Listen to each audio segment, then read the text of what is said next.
Algo más de 20 minutos para las 5 de la tarde y llegó un momento que nosotros los del elenco esperamos siempre. Y que usted también, porque se va sumando sábado a sábado una idea consolidada de que aquí hay un espacio de verdadero interés con gente que tiene que decir cosas de interés, o por lo menos que tiene a su atrás, en su trayectoria, todo un camino realizado y un camino hecho que se lo ha considerado por él y que sigue haciendo ese camino.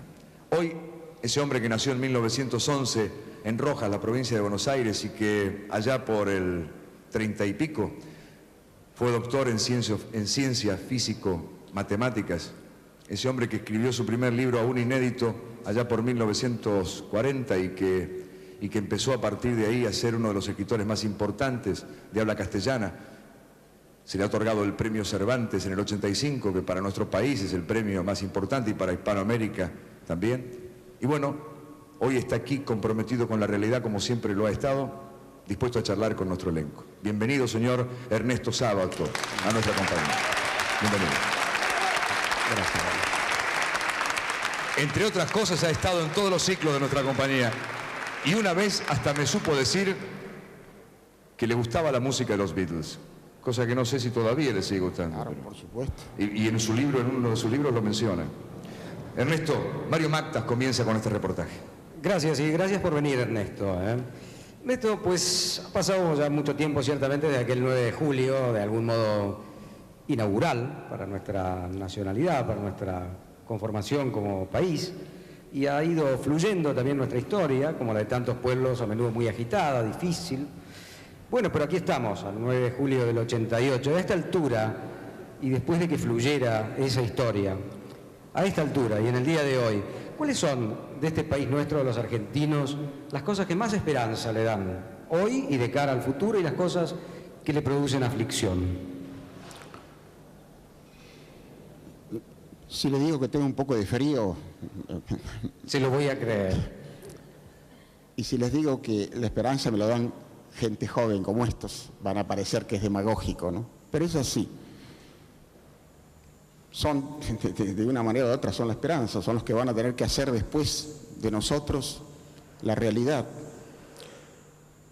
Y quizá antes de responderle a esto que me decís, le voy a comentar algo de lo que dijo Badía, que siempre me trata con mucho afecto, respecto de los Beatles, para que no se crean que estoy tan separado de ustedes. Yo he considerado siempre que los Beatles han sido grandes músicos, pero grandes músicos. No sé si en la actualidad hay algo comparable, puede ser que sí, que yo lo ignore. Es decir, el hecho de haber sido hecho por un grupo de muchachos que fue en su momento desconocido, no es un motivo para menospreciarlos. Yo tuve una discusión en aquella época, cuando comenzaron los Beatles, con un crítico musical muy importante de Buenos Aires. Porque yo le hablé muy bien de los Beatles, él me vio asombrado. Le digo, ¿usted cree que le gusta Mozart? ¿A usted le gusta Mozart seguramente? Dice, sí. Digo. Entonces, si usted realmente siente lo que en Mozart hay de música, tiene que sentir algo con los Beatles. Si no lo siente es porque tampoco siente lo que hay de musical en Mozart. Se puso muy furioso, pero es la verdad. Grandes músicos que instintivamente llegaron a los muchachos jóvenes. Los cambios son inevitables, no se puede pintar como en la época del Renacimiento, no se puede hacer música como en la época de Mozart, con todo lo admirable que sea. Yo trato de comprender más. Las 3 novelas que he publicado, en cierto modo, son novelas cuyos personajes son adolescentes. A mí el adolescente me interesa profundamente porque es el único, junto con el artista, que vive desesperado por la realidad que la rodea. Los demás, los que se acomodan a la realidad, no tienen que ver, en general, ni con los jóvenes ni con los artistas. Los más cercanos a los jóvenes son los artistas. Ahora voy a responderle a Mario Mactas. Una pregunta acerca de los elementos de la realidad de nuestro país de hoy que le den a usted esperanza y los elementos que lo afligen más seriamente. Bien, estoy harto de oír todos los días por gente que nunca ha salido del país. No que yo diga con esto que todo el mundo tiene que salir del país para hablar, pero sí tiene que salir del país para hablar con fundamento. A cada rato estamos oyendo, y lo oímos incluso en personas muy afamadas en la radio y en la televisión, que hacen una especie de oficio para la denigración constante del país. En este país, o en nuestro país, como dice ese señor, no se puede vivir más. ¿Cuáles son, por ejemplo, las calamidades que se enumeran? La violencia. Esta persona que menciono seguramente ha estado en París, ha estado en Nueva York.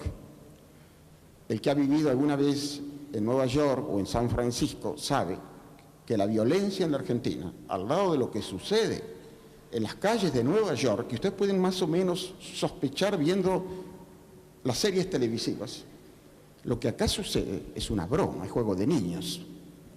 Lo que sucede con la droga en la Argentina es menospreciable al lado del pavoroso problema que hay en los grandes países más avanzados del mundo.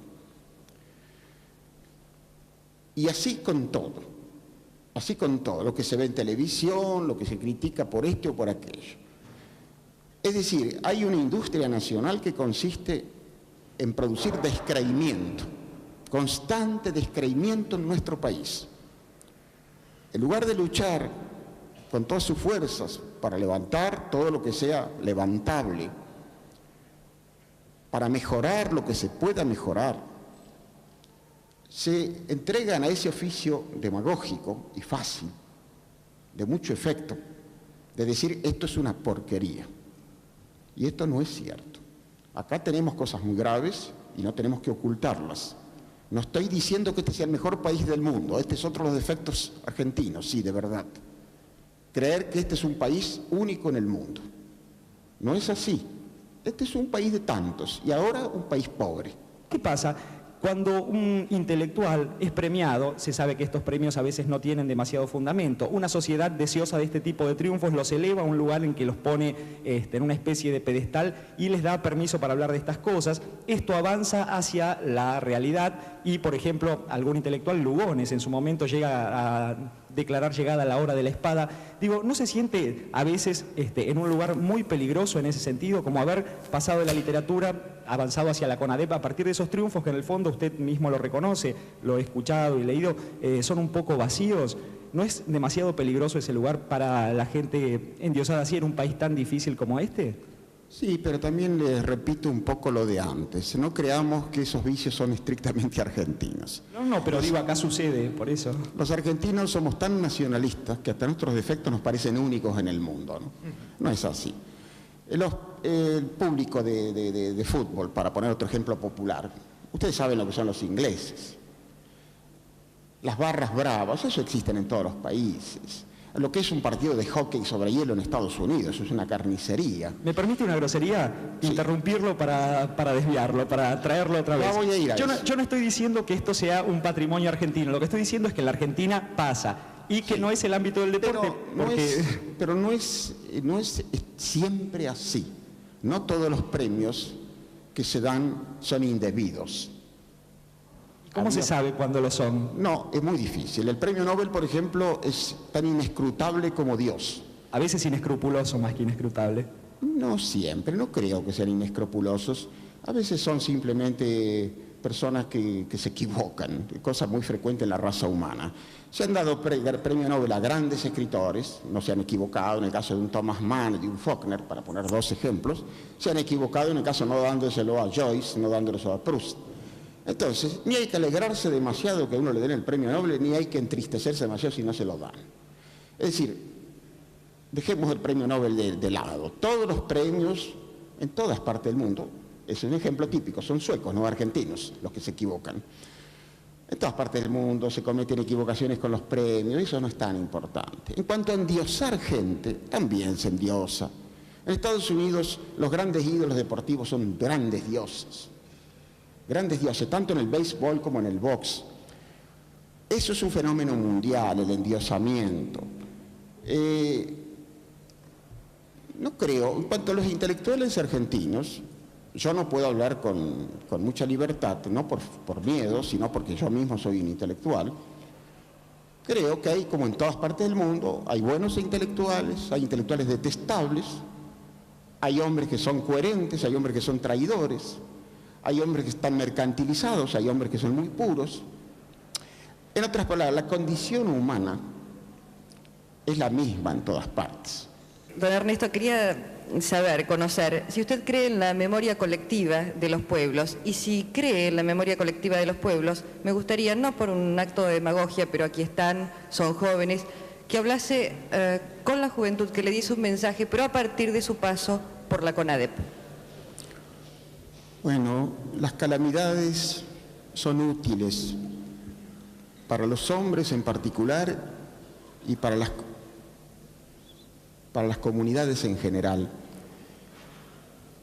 Los males son aleccionadores. Por eso con los años uno tiene más sabiduría que cuando es muchacho, porque se ha pasado por muchas desdichas. Todo lo que es malo tiene finalmente consecuencias buenas. Por de pronto creo que en la Argentina se ha hecho conciencia de algo. Hay conciencia generalizada, con excepción de grupitos que todos conocemos. La gente de bien, cualquiera sea su partido, cualquiera sea su religión, sabe que no es bueno torturar, que es una abominación. Y no hay torturas malas y torturas beneficiosas, es decir, no hay torturas que se hagan invocando grandes fines, la patria, el comunismo. Todas las torturas son abominables. Mucha gente acá no sabía lo que pasaba. Y ustedes me preguntan por la memoria colectiva y por la CONADEP. Lo que hizo la CONADEP, que fue una labor muy terrible para todos nosotros, los que tuvimos que cumplirlo, fue hacer conciencia nacional. Hay un hecho muy significativo. Antes, cuando un gobierno era cuestionado, se preparaba y se hablaba de un golpe de Estado. Ahora, cuando hubo una tentativa de golpe, la nación entera salió a la calle, en la forma más patética, de todos los barrios, la gente más humilde, mujeres con chiquitos en brazos, enfrentando hombres con ametralladoras. Nunca antes había sucedido esto en Argentina. Esto es un hecho positivo. Yo no tengo duda que la inmensa mayoría del país es de buena fe, que no quiere golpes de Estado, que no quiere torturas, que quiere vivir en paz. Esto en buena medida se lo debemos paradójicamente a una tremenda tragedia que hemos vivido. Con todo lo que usted ha vivido, con toda la experiencia que ha recogido a lo largo de todos estos años, ¿qué le diría, qué consejo le daría si pudiera hablar hoy con ese chiquilín que, como decía Juan Alberto, nació allá en 1911 en Rojas, que adoraba a su madre y que jugaba con los gatitos y que se llamó Ernesto Sábato? ¿Qué le diría a un chico de mi edad, de aquel tiempo? No sé qué le diría. Yo tuve una infancia, tuve una madre magnífica, estupenda, pero tuvimos un padre muy severo. La educación nuestra fue terriblemente dura. Eso tiene su lado positivo y su lado negativo.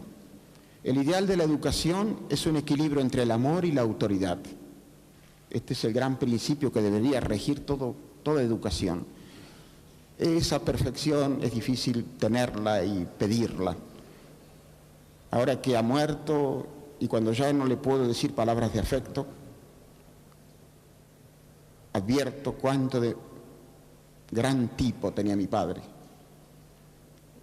Era un hombre muy severo, sí, pero era un hombre derecho, honesto, romántico. Lo recuerdo con profunda emoción. Es difícil pedirle a los chiquitos que de antemano tengan experiencia.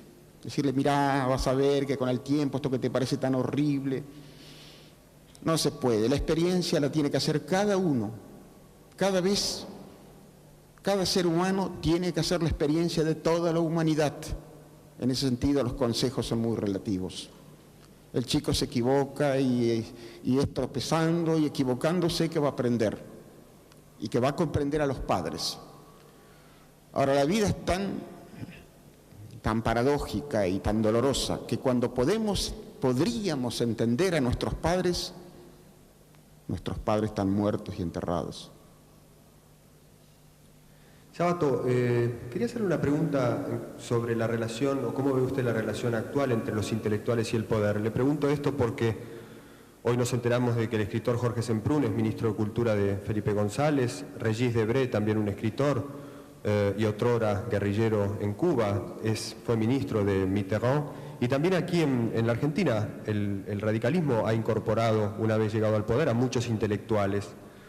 ¿Cómo ve usted esa relación entre intelectuales y poder? Le digo porque a fines de la década del 60 y principios del 70 parecía que la función de los intelectuales, o quizá la función dominante de los intelectuales, era ser como el ojo crítico respecto del poder. Hoy parece que el poder necesita a los intelectuales o que los intelectuales necesitan al poder. ¿Cómo ve usted eso?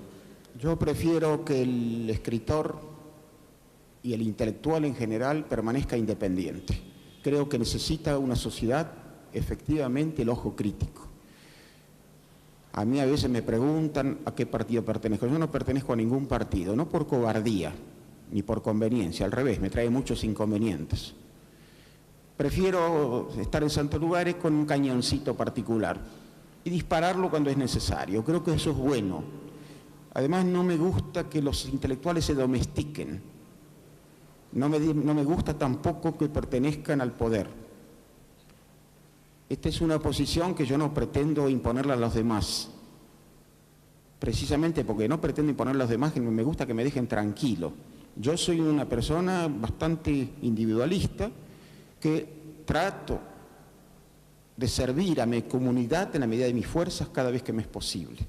Pero en lo que se refiere a la literatura no tiene que tener ningún otro compromiso que el de decir la verdad sobre el hombre de su tiempo.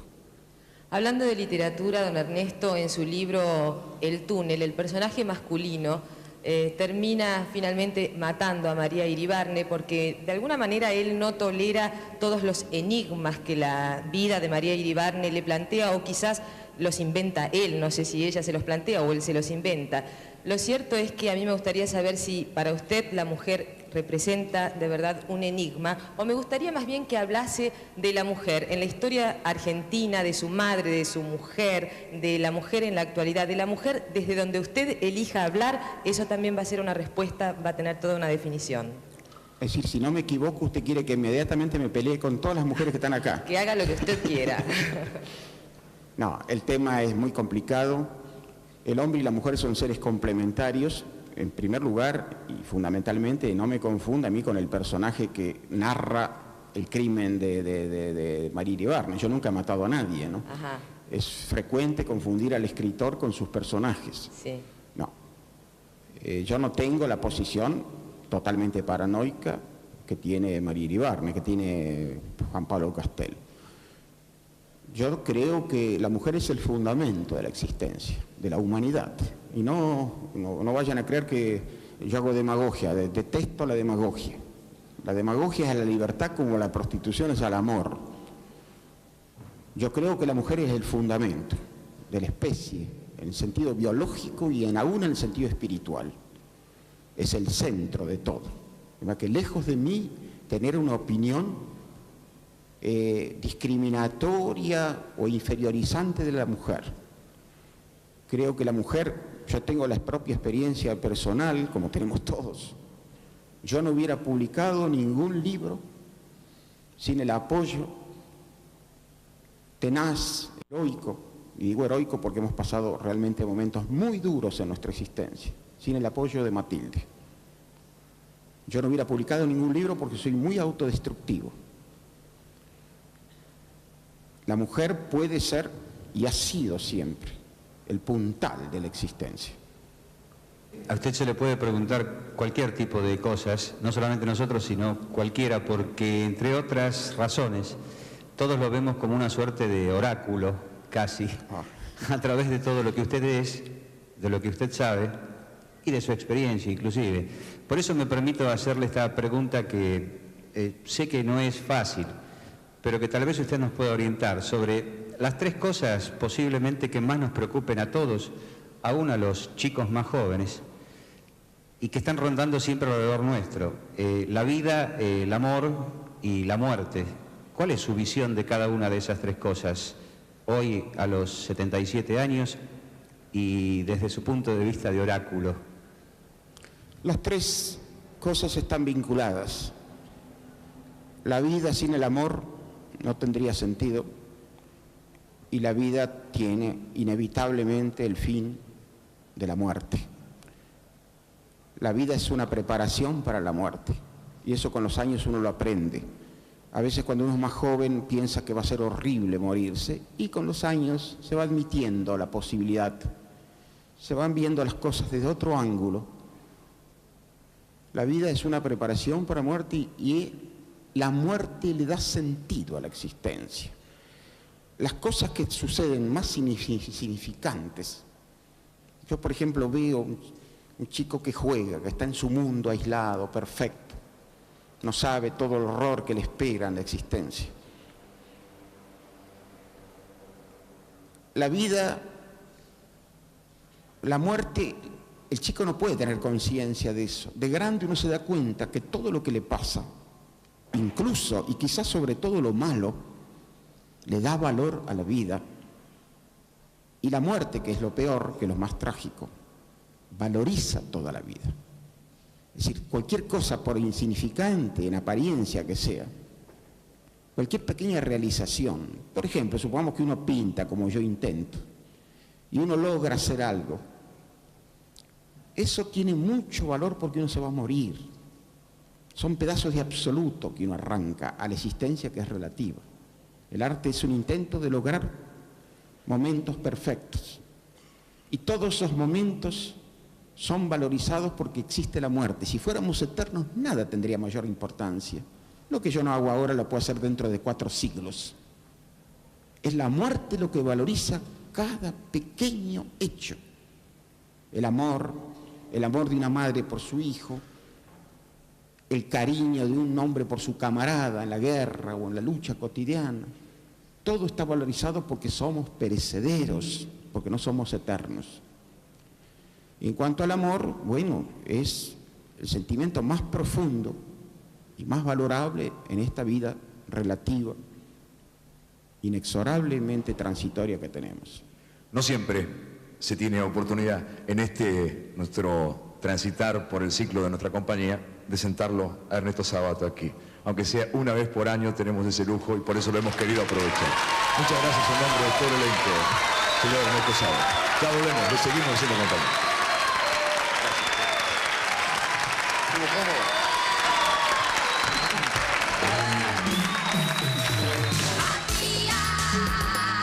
Hoy tendremos un final de viva voz. En nuestra curiosa noche cantará José Ángel Trelles. Sí, José Ángel Trelles y canciones con apasionado acento.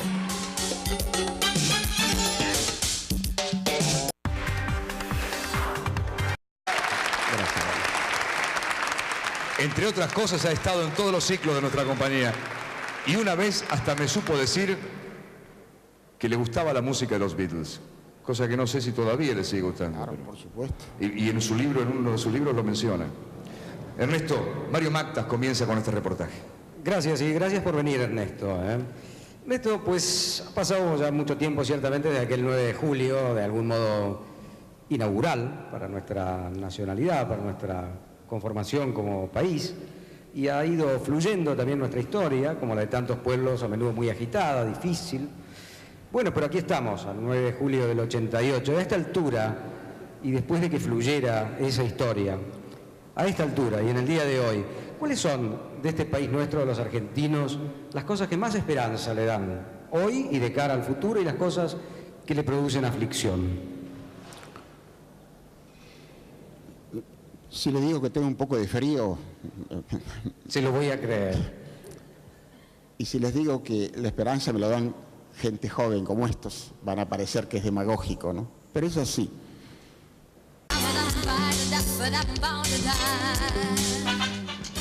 Algo más de 20 minutos para las 5 de la tarde y llegó un momento que nosotros los del elenco esperamos siempre. Y que usted también, porque se va sumando sábado a sábado una idea consolidada de que aquí hay un espacio de verdadero interés con gente que tiene que decir cosas de interés, o por lo menos que tiene a su atrás, en su trayectoria, todo un camino realizado y un camino hecho, que se lo ha considerado por él y que sigue haciendo ese camino.